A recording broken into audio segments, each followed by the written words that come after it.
What's up, horror fans? Anchorpete here, and I am kneeling on my bedroom floor, ready to talk to my good friend, Dr. Zayas God, Danny Torkel. Danny, it's Saturday morning. You ready to talk about movies?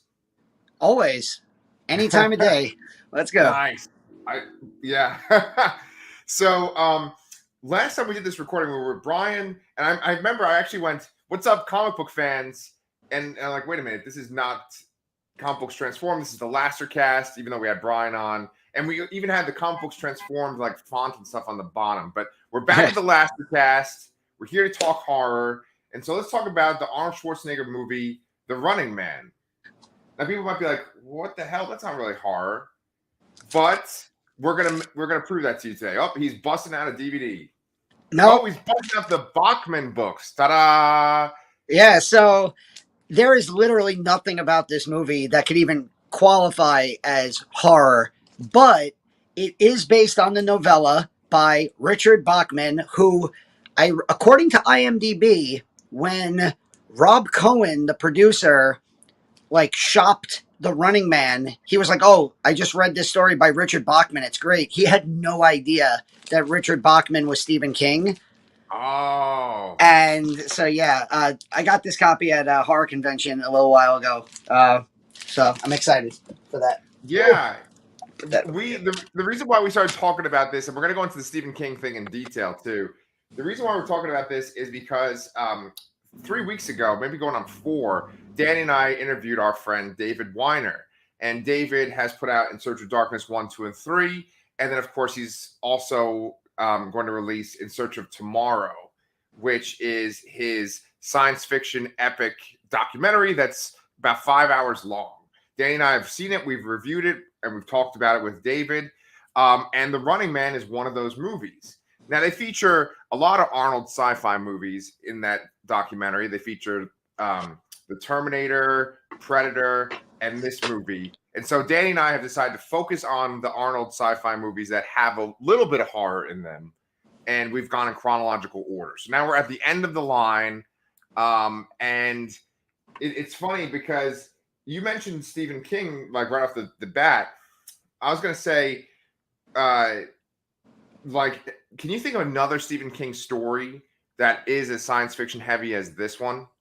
Well, I know that the King cast love to uh, talk about the Tommy Knockers, which was his Yeah, major alien story, and I don't want to spoil. It's Stephen King. I know that Under the Dome, I think, ends up being an alien story, and sure, then of sure. course there's perhaps the greatest work of Stephen King, Dreamcatcher. I knew you were going to say that. So he, errs on the side of aliens when it comes to sci-fi, and of course, aliens. They're kind of the easiest thing to kind of transition into horror. They're the easiest kind of sci-fi element to turn into horror, right? With this, he goes into this reality show kind of dystopian future. And I read about the book. I actually haven't read the story, the Richard Bachman story, but I read about it on Wikipedia, and it was interesting because it sounded a lot like a John Carpenter movie versus a Stephen King story. So, did you, by any chance, read that story or I read the I summary never of the read the story? story, but there is a lot of Escape from New York in this. Yeah, Right. there's definitely a lot of early '80s Carpenter, Assault on Precinct 13, Escape from New York, like that less horror but more gritty sci-fi action side of Carpenter that Yeah. we got to see a lot in the early '80s. Like even Big Trouble in Little China, for all of it. Like this movie's actually a great companion piece with Big Trouble in Little China because it's the same kind of fun memorable one-liners, some good action. Like this movie's more in the science fiction, that movie's more in the fantastical horror comedy area. But Right. yeah, I could definitely see some Carpenter connections. Yeah. And in David's documentary, he goes into detail about how there's parallels between what we saw in these 80s movies and what we have in today. And so it was kind of crazy reading the description of the Richard Bachman book, the Stephen King book, because like here's some of the things that are in that story. You ready? So the country is addicted to an amphetamine-based synthetic. In this case, it's called San Francisco Push. This is in the Stephen King story. Newspapers are obsolete. The country is addicted to content which is called freebie, which is kind of like streaming. Technology companies and employees dominate the economy.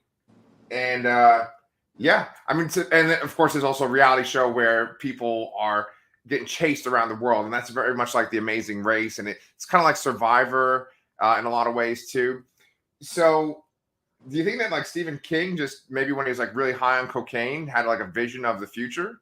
I mean, one thing that I always loved about this movie and that I always think gets lost when people look at this movie, because this movie is very much an Arnold Schwarzenegger film. Oh, yes. And you can make a clear line between Batman and Robin and this movie, where it gets to a point about midway through the movie where Arnold just stops reading script and starts reading puns and one-liners, and it doesn't bother me because it's Running Man, but like that Arnold Schwarzenegger would end up being Mr. Freeze and killing the Batman franchise for almost a decade. But to what you said, what I love about this movie is that because of Arnold, and he's great, and I love him, I think that a lot of those things you brought up get lost. And I think the movie does a really good job of, I mean, Squid Game was one of the most popular TV shows of 2021, or earlier this year, I think 2021. And it's about contestants on a game show who are fighting to the death. And how is that so much different than what the entire concept of the Running Man is? The whole idea of, we're on YouTube, where we have streaming and there's tons and tons of content and video edits, and they used the deep fake technology back in 1987 to trick the audience into thinking that Jesse Ventura killed Arnold Schwarzenegger, which in David Weiner's documentary, In Search of Tomorrow, Jesse Ventura is extremely proud of the fact that he's one of the only actors to ever kill Arnold Schwarzenegger on screen, even though it's deep fake. But yeah, there's a ton of that stuff, like the whole dystopian future aspect. I love, it's another one of those movies where it's set in a time that is now the past. Right. So it's like, oh, that was supposed to be 2017. Uh-oh. Yeah. It's kind of funny. I mean, you made a whole bunch of great points there. First of all, when you said there was that connection between Batman and Robin and this, I thought that like 80 times last night when I watched this movie. Because it seems like with Arnold, there is like a lot of roles where he's this kind of grim, tough guy that you don't want to mess with him. I mean, the Terminator is like the ultimate example. But even, like Commando, he's less jokey. He has one-liners in that too.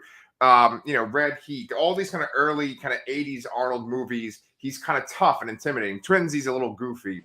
In this, he's just like really playing it up, and like every opportunity for a one-liner, he sticks it in there. Even when it kind of doesn't even make that much sense, he does like 2 one-liners per stalker that he kills. He kills Sub-Zero, and he says one thing in the beginning. He says, "Oh, go ahead. I posted this on Facebook. When I watched the movie literally this morning, I think about probably 40 minutes ago, it ended. The line where he goes, Sub-Zero, now Plane Zero, is my favorite Arnold line, because mathematically it actually makes no sense. Right. Because something that is Sub-Zero is negative, where Plane Zero is greater than negative numbers. Right. So it's like, I killed this guy, but now he's that's what I mean. Like, I think like this is far and away of Terminator, Predator, Running Man. This is easily the movie that critics have panned the most. And you could totally see why. Yeah. But I think they also miss a lot of like the stuff we talked about with the connections to, whether it's the dystopian future, the reality, like the prophetic nature of like the things that King wrote that ended up even in this movie, like the grip that reality TV would have on us in this generation.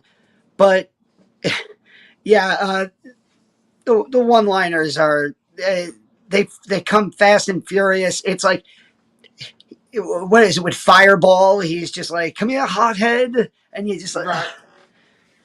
But Yeah, then, no, but then he has like the great moments where he rips the camera off and he threatens to ram his fist down his stomach and rip out his spine, and you're just like, yeah. no wonder that this guy became the biggest star in the world. Yeah. That was when Brian knew that he wasn't going to be on this episode. He wanted us to make sure we mentioned that particular line. It was like, "I'll shove my fist down your throat and break your goddamn spine." I Yeah. can't do it. I'm not a good Arnold impersonator. Chris actually did it once on our channel in the very beginning. Remember that? Yes, I He did a remember. great Oh line, my god! right? But that is. I took a video of my TV and I posted it, and I just put the one word cinema, and there, Oh, because that is just, if you want to take the entire 1980s and put it into one 20-second clip, that is the clip I would show anybody. Like, can you describe 1980s cinema in one 20-second clip? Here you go. Arnold Schwarzenegger ripping a TV off the wall and threatening to rip out Richard Dawson's spine through the screen yes. is fantastic. Take that, Scorsese. Yes, yeah. He's wearing his like leotard, and yeah, he's all roided out. Yeah. Classic moments, but I gotta admit that like the sort of the rose-colored glasses of nostalgia didn't really work for me as much this time around. I saw this movie as a kid, and when we've been doing these videos, we've kind of been talking about like what my parents have allowed me to see when I was a kid. My mom, she'd always let me watch the second half of Predator, which is pretty much like just focusing on Arnold and the Predator. And then for Terminator, she let me see the very end with Sarah Connor. I think with this movie, we just watched it straight through, and she, there wasn't any kind of editing. She didn't cover my eyes. We talked about this being a horror movie, like horror, but it's by far the least gruesome out of these three movies. And yeah, there's sexy girls dancing and stuff, but there's no sex, which in the 80s, there's a lot of like sex and nudity, like in every single movie, yeah. So it's just, I was actually kind of surprised at how like kind of PG-13 it was, Yeah. I mean, I think that like it totally qualifies for like it's a sci-fi action movie, but Yeah. really it's an action movie with sci-fi elements. And like I totally get David including it in the documentary because I think it's a movie that and I think we've kind of I might be repeating myself, but it's a movie that I think gets better. I know it's like you said, the nostalgia wore off, but I think that the sci-fi characteristics of it get better as time goes on because, like you said, it's like, whoa, when Stephen King was writing this, did he know what was going to happen? It's very prophetic of America today, and our ability to be manipulated by the media. The whole like fake news propaganda of the state-driven media, the reality TV aspect, all of that stuff aged like fine wine. The Arnold, corny one-liner dialogue, it's what it is. The nostalgia for this movie did not wear off for me. I love it. I do 100% acknowledge that it is not Terminator or Predator or Total Recall or Terminator 2, which Arnold would do after this. But it does have that nostalgia for me. Like I grew up a big WWF wrestling fan.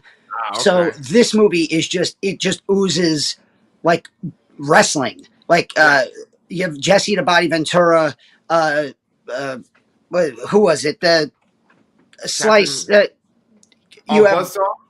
Buzzsaw. I mean, the fight scenes between the Stalkers and Arnold look like wrestling matches. Oh yeah, yeah, yeah.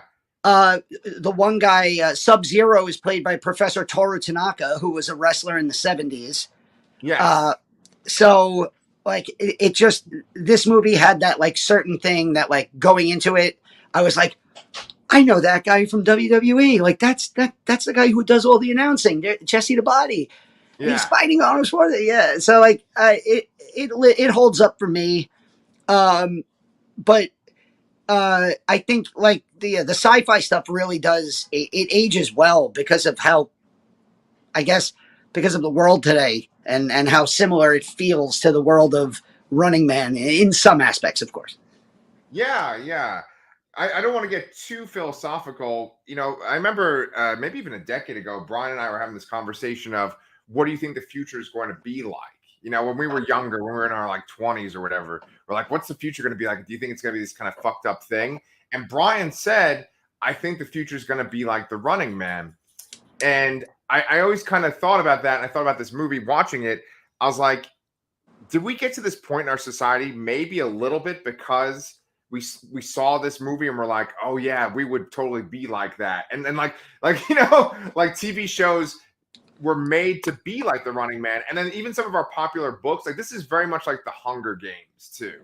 This Which movie. and the Hunger Games was always accused of kind of stealing off of Battle Royale, and you can definitely see comparisons to Battle Royale here.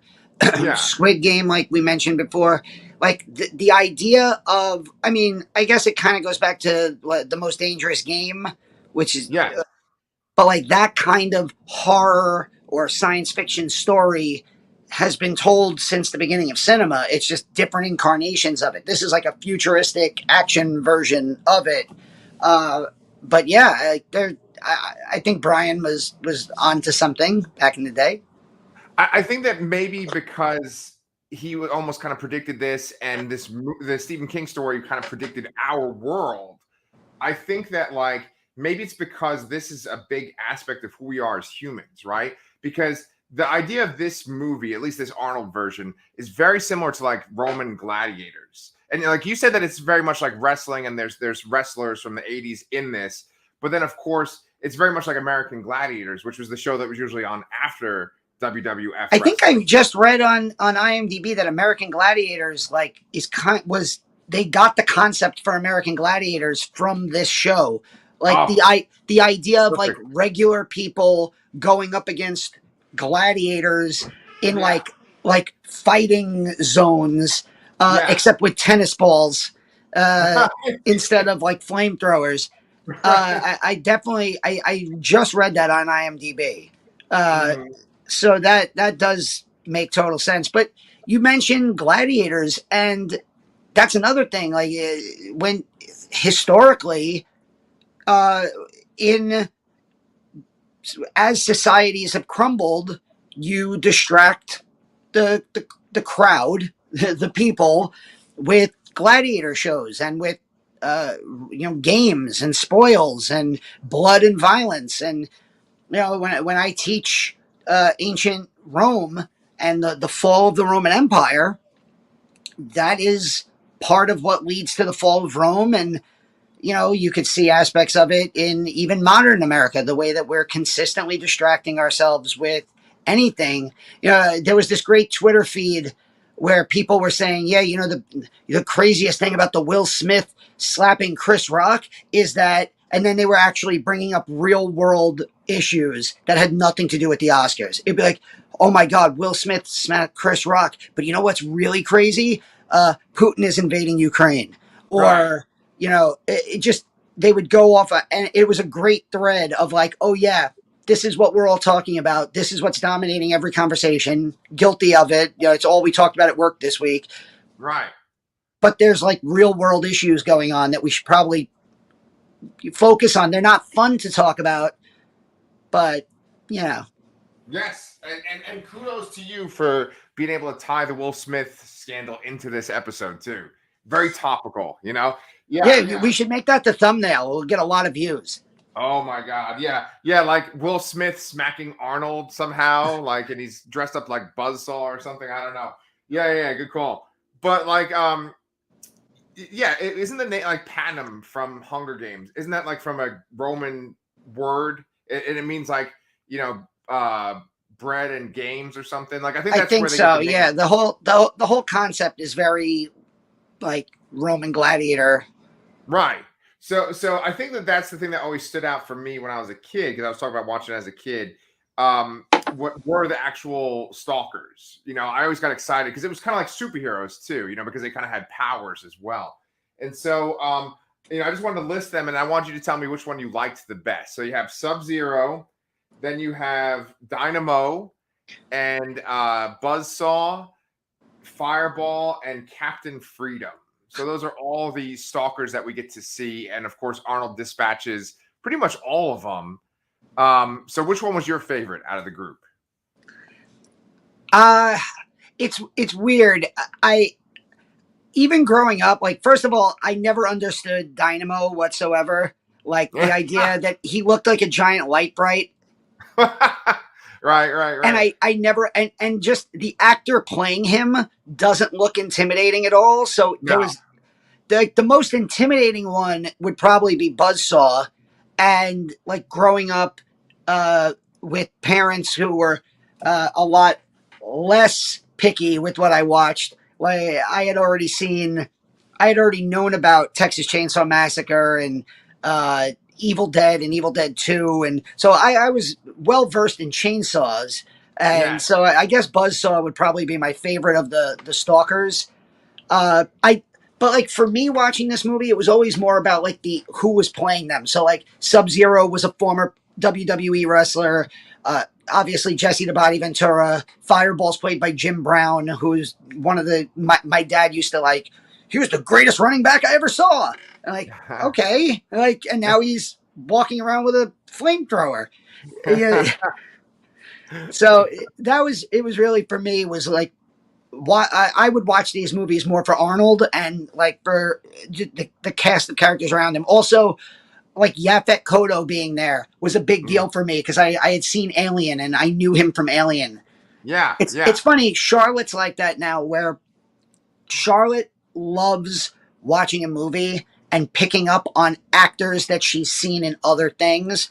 And I'm like, Right, that was kind of like I remember getting a kick out of the fact that I knew who Yaphet Kotto was because I had remembered him from Alien.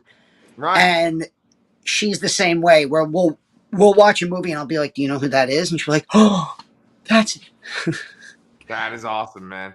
Yeah. Yaphet Kotto, I felt like he was a little bit wasted. Like in the past, I remembered him from maybe not Alien, but I think there was something else I had seen him in that I remembered him in. Maybe the like Bond movie." Yeah, the James Bond, probably that. Yeah, Was it? Oh, but now I'm and gonna then like forget. Live and Let uh, Die. I don't know. Yeah, because A View to Kill is the Christopher Christopher Walken Walken one. one. I think you're right with Live and Let Die. Yeah. But like, and then he would go on to also be on that show Homicide: Life in the Street, which I absolutely love that show. I didn't see it when I saw Running Man though; it wasn't out yet. But yeah, I felt like he was a little bit underutilized. I guess I remembered him being better in the movie when I saw it as a kid. And then of course there's that other friend of Arnold's that helps him break out of the prison. And I kind of wanted to talk about that prison scene and kind of the periphery stuff as well. And then we should also talk about the host, before we wrap this all up. But in the very beginning, Arnold is in prison because he's a cop. He's like a cop that flies a helicopter, and he's given instructions to shoot this group of people, basically take him out, and he won't do it. He doesn't, this family's down there, we're not going to take them out. And he is taken out by his own fellow cops, and he's arrested. So they go to this prison that it has these like sensors. It's very much like Suicide Squad, where if you try to escape, they make your head blow up, right? Yeah. And I like that sequence where they're kind of working as a team to escape. But when the one guy makes the run for it, it takes a long time for his head to blow up. That's what I noticed this time around. Like his one friend is watching and he's like, "Jimmy, no!" And there's like 3 cuts to him going, "No!" Uh, Speaking of no, you just froze. Uh-oh. Uh, uh-oh. Pete's gone. Uh, all right. Let's see. Oh, oh, hold on. Here he comes. Oh, there he Boom. is. Okay, so what was It the last was thing you really heard me funny because you were like, and his friend goes, no. And then that's how you froze. And I was just like, wow, you're really holding that for a while. say? That's right. Pete, no. When the guy's head blew up, it kind of reminded me of, in the first Austin Powers when he has the steamroller thing and the guy's like, ah, yeah. Right. So I just thought that was a little over, the top, kind of dramatic.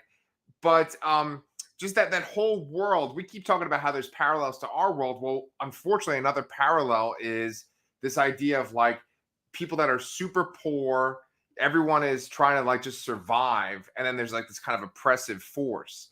And the movie itself just really plays up the idea of like TV as placating people, but they really do a lot of world building with that like opening scrawl that's like Star Wars. Yeah. And then you have Mick Fleetwood leading the resistance, who I'm pretty sure is actually just supposed to be Mick Fleetwood because Right, because he's named Mick and he right, makes a reference to you're one of those cops that got my music banned. And I'm like, I never picked up on that line until now. And I'm like, oh right. crap, I think he really just is playing Mick Fleetwood. Yeah. And And isn't he even like, makes a Star Trek reference at the end. And Mick Fleetwood had I looked him up on IMDb just to see if he had done any. And of course, he was in episodes of I think the original Star Trek series. oh wow, okay. Yeah, he says something about like Mr. Spock, and the guy's like, who's Mr. Spock? Right. Yeah.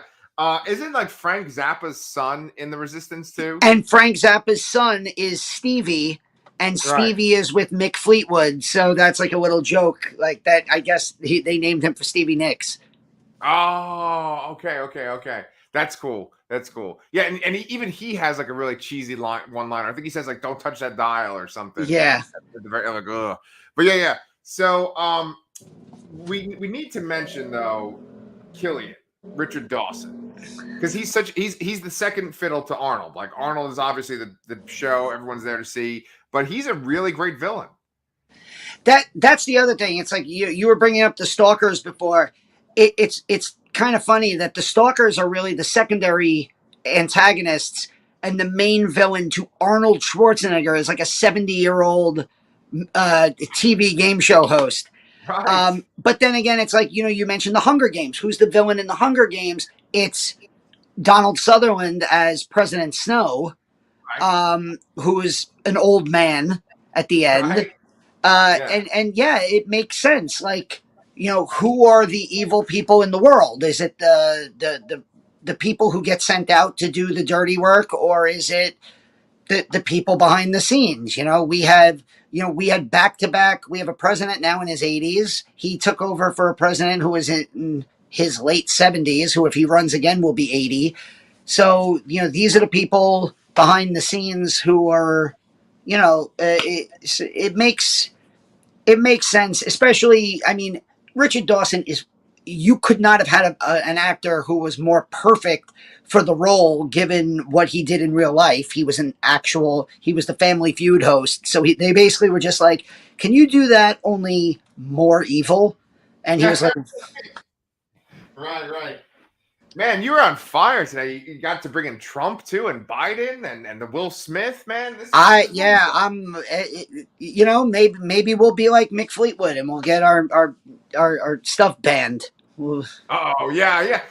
And that was a whole nother thing too. And we should also actually mention Maria Conchito Alonso too, because she gets kind of brought into this with Arnold, and it's funny because like she has all this like contraband stuff, right? Like she has like contraband music in her Yeah, apartment. She has contraband clothes, which I thought that was pretty weird too. I love also when they're like, she's had 2 or 3 sexual partners in one year. Yeah. That whore. Right. But see, I always remember, even as a kid, I remember that too. Like she's going to be lowered into the tube, and the announcer's saying that. Um, it's interesting because that is the way that our culture is too. That's another prescient thing because there's this idea of like judging people, even though we're watching a show where people get killed with a chainsaw. It's like, oh, but she has sex with a bunch of dudes. You know, it's just this hypocrisy and this like sanctity of like marriage and wholesomeness. It's just such bullshit. Yeah, You know? I mean, I don't want to defend like the Kardashians, but like they're looked at as like obviously they're incredibly wealthy and whatever, but they're looked at by the majority of society as like the epitome of trash TV. That like you have to watch to see all the trashy things they do and who they sleep with next. And meanwhile, we're like Pete Davidson. Look at all the chicks he's banging. Holy shit! Like he Oh must man. be like the best. Like, and you're like, yeah, the that stuff still exists. Obviously, I loved her. I always thought she was great in this movie. And oh, what other movie did she do with she was really good in? Now I can't. You think about it, but yes, she's great. She's a great foil to Arnold. She even Oh, gets Perfect Connection. She was in Predator 2. Predator 2. Okay, yes, she's pregnant. That's why the Predator. Yes, It's a good thing she had sex with those 2 or 3 guys in the year. exactly. It worked The out Predator. great for her. Yes, right. But oh, dude, man, this video's gonna get so many views. I'm gonna put in the hashtags Will Smith, Oh, Trump, God. Kardashians, Pete Davidson. We're gonna get 1 million views for this video. Trump, too. Biden. Yes. Oh, There you perfect. go. Perfect. I can't wait to see the comments. But yeah, like, and okay, that's one last thing we should bring up, and then we should talk about Shutter too. Is you got to bring up also the audience too, because speaking about people and their comments and stuff, and the hypocrisy, I really love when Killian, the host, will go interview people in the audience, and he interviews like these kind of old ladies, these kind of old housewives, like who do you think will win? And it's just so crazy because they're these sort of like meek little old ladies, but they have the same bloodlust as everybody else. I love that shit. I love, and the one woman who finally decides that she thinks the next kill will be made by Ben Richards, Arnold Right. Schwarzenegger's character, and then she turns to the camera and like, he's a mean motherfucker. And Right. like, yes, let's go. Yes. Apparently, also, I'm like an IMDb like just trivia page, but apparently that character was based on a woman who went to like every Merv Griffin show and was in the crowd for, and like she actually became a. I don't want to say she became famous, but she was known for being like the everyday audience member on like several old shows in the 50s and 60s, and she gained some kind of like notoriety from that, and Oh that's who wow. they based the way that Killian is like, oh, our favorite guest. Yeah, Yes. that Yeah. woman. Oh, that's cool. Okay. Yeah, I love little trivia like that. Yeah, I mean, this movie is a great slice of the 80s, like you said, and that game show culture, which, really came to, its peak at that time in the 80s. Oh yeah, I kind of miss those times sometimes. I miss that sort of that game show feeling versus reality TV because the Running Man show, it's got the reality TV that we're so used to now, like with the Amazing Race and all these other shows. But just that like the whole come on down kind of thing, that very much is like The Price is Right. And of course they have the perfect host too. It's a fun little snapshot into that time period, and it's also this very accurate glimpse of the future. And I'm very thankful for David Weiner for putting in his documentary because it got the definitely. nostalgia feel like you always do when you watch his documentaries, but it also gave us a chance to talk about it on this show. Yeah. So I was going to say, I know we have a couple minutes left. Do you want to kind of talk about what's coming up from Shudder this month and what we'll be covering on this channel? Well, yesterday was April 1st, and that is the halfway to Halloween, and Shudder always celebrates halfway to Halloween by putting out tons of new stuff, and April's usually a very big month for them. And the thing that I'm most excited about, and maybe I'm just putting it into my own head, and I don't want to I don't want to say something that's not going to happen, but for the first, I believe it's the first time ever, Halloween 3 is now on Shudder. Mm-hmm. And the new season of The Last Drive-In with Joe, Bob, and Darcy does start this month. And Darcy has been twisting his arm since the show came back to put Halloween 3 on. And Right. Shudder always kind of runs into an issue where I totally just thought that you were like, that there was somebody in your house and you were going to get killed. Yeah, it is like Who is that, Pepper? Yeah, it's Pepper. Oh Yeah, my yeah. God. Daddy's got about I'm 5 more like, minutes. Okay, baby? because also I'm like, is there somebody in my house? No, idiot. There's nobody in my house. I'm sitting in front of a bookshelf. Like, Yeah, oh my God. yeah, it's all good. We killed your setup for Shutter. Go No, ahead. it's all good. Darcy has been twisting Joe Bob's arm to get Halloween 3 on.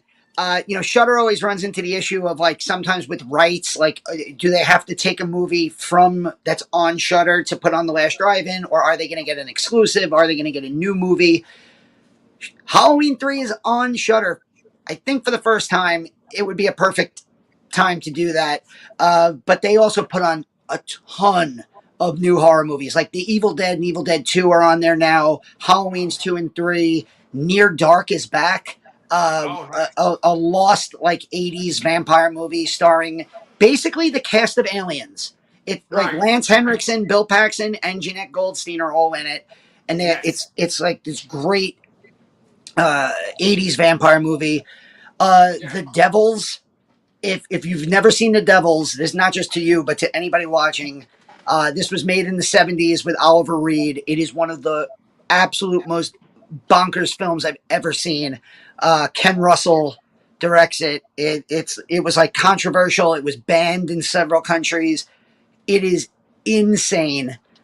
Go watch The Devils. But yeah, Shudder's halfway to Halloween is up and running, and we're gonna watch a bunch of Shudder stuff. The Last Drive-In again this month.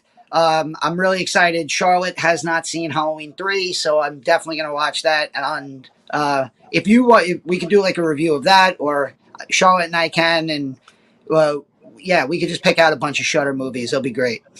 Yeah, yeah. I actually am kind of flirting with the idea of showing my daughter, my 11-year-old daughter, Pepper, the Evil Dead movies. I don't think her mom would be on board, but I'm going to see if I could be persuasive.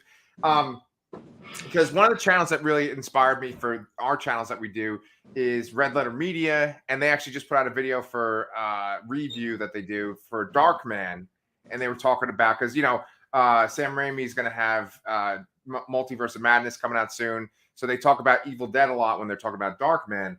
Darkman is Darkman was just on Shudder. I don't know if it came off, but the original Darkman was one of my all-time favorites. When people talk about comic book movies, like there's no Sam Raimi Spider-Man without Darkman. No. Darkman is so good. Liam Neeson before like Oscar movies and before Taken, looking very young. Frances McDormand before she won 3 Academy Awards. Oh man, crazy. Yeah. And so, I mean, like we could even cover that if we wanted to, but I think we should cover Near Dark together, like you and me together. I mean, it's kind of funny. We're like planning out our month live when we're doing a video, but I think we should talk about Near Dark because you said it's got a lot of people from Aliens in it. And then we're going to cover Aliens on this channel at the end of April because we have LV 426 coming up, Alien Day. So that's going to be kind of a tradition with all 3 channels. Yeah. So yeah, I would absolutely cover Near Dark. I'll watch this. What the hell would you say the movie's called? The Devils? The Devils. Oh my God. Okay. I'll watch that. I mean, fuck yeah. And then of course I would cover Halloween 3. Maybe even we could watch it and then we could, like you, me, Charlotte, and Pepper. I just gotta like cover our eyes when there's some sex. Yeah, that'll be fun. The one I just saw The Evil Dead at Alamo Drafthouse in the middle of March. And the one thing I'll say is introducing it to an 11-year-old, you might want to fast forward the tree rape. Yes. That's a scene, like talking about like things in like Running Man that age either good or bad. that scene just gets more disturbing as time goes on. Like Yes, yes. when I was a kid, I didn't really grasp what was happening. And like even as like a teenager, it was still like a messed up scene. But watching it as an adult, I'm like, how did they get away with this? Right, right, right. Oh But man. aside from that, it's just a bunch of zombie, horror and goopy, gory zombie stuff. But which I'm sure she can fight through. But Oh yeah, yeah. Evil Dead 2 is much more suited, I think, for the watching of an 11-year-old. Right. Yeah, so maybe we'll even like, I know you and Charlotte have covered those, and if you guys want to see Danny and Charlotte's videos, check them out on the channel too. They've done a whole bunch of Evil Dead content already for the channel. So, we'll see. That Shudder is just so fucking perfect for our channel because they're always just putting out so much stuff that we can talk about. And it makes stuff that has come out decades ago relevant now too. So I just, oh God, I wish they would sponsor us because we just fucking plug the shit out of Shudder. Yeah. But I actually going. Otherwise, I think my wife's going to send some stalkers after me. But Danny, as always, it's been a real pleasure talking about movies with you.